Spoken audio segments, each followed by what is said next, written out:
Hello and welcome to another episode of How To with Paul Henderson. Today's video is going to be on my infotainment screen, which is in my 2019 Chevy Silverado. So if your screen goes blank, I want you to try this first. But before I tell you what it is, I'm going to give you a little backstory on the screen that is in there now. Maybe 3.5, 4 years ago, the original screen went out. Prior to it going out completely, it did it maybe a dozen times where I'd start the truck, the screen would be blank, the radio wouldn't work, but the backup camera would. Well, this one started doing the same thing about 2 years ago. Every now and then, the screen would stay blank, radio wouldn't work, but the backup camera would. Now, each time that would happen, if I shut the truck off and restarted it, the screen would come back on. Now, on the first radio, the last time that it wouldn't come on at all. So I had to take it in the dealership.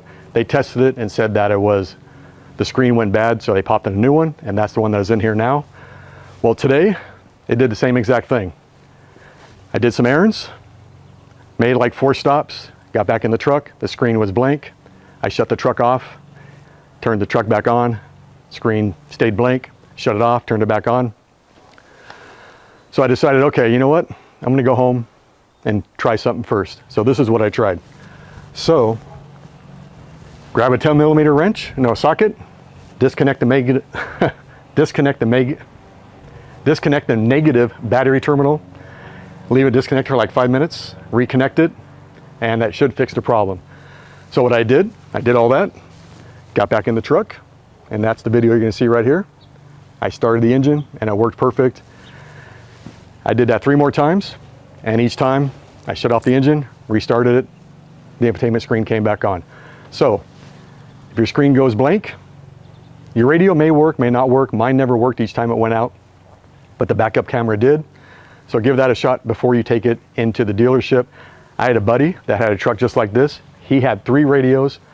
The one thing I asked him was that, did you use the auto start? No. Did you use the remote start a lot? He said yes.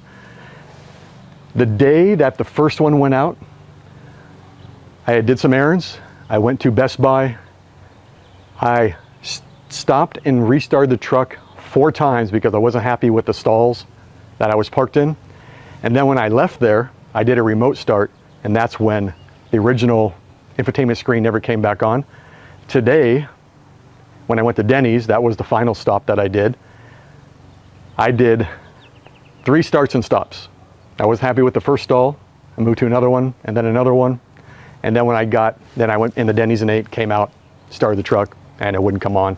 And then I tried that start-stop thing, and it wouldn't work. With that all said, disconnect the negative battery terminal first before you take it to the dealership, and that should solve your problem. Well, that's it. So if you found this video informational, tap the like button, tap the subscribe button. That really helps out my channel, and the bell icon. You get notifications as new videos come out. I'm not gonna put no bloopers in it. This video is long enough to tell you about what to do if your infotainment screen goes blank. So it worked for me.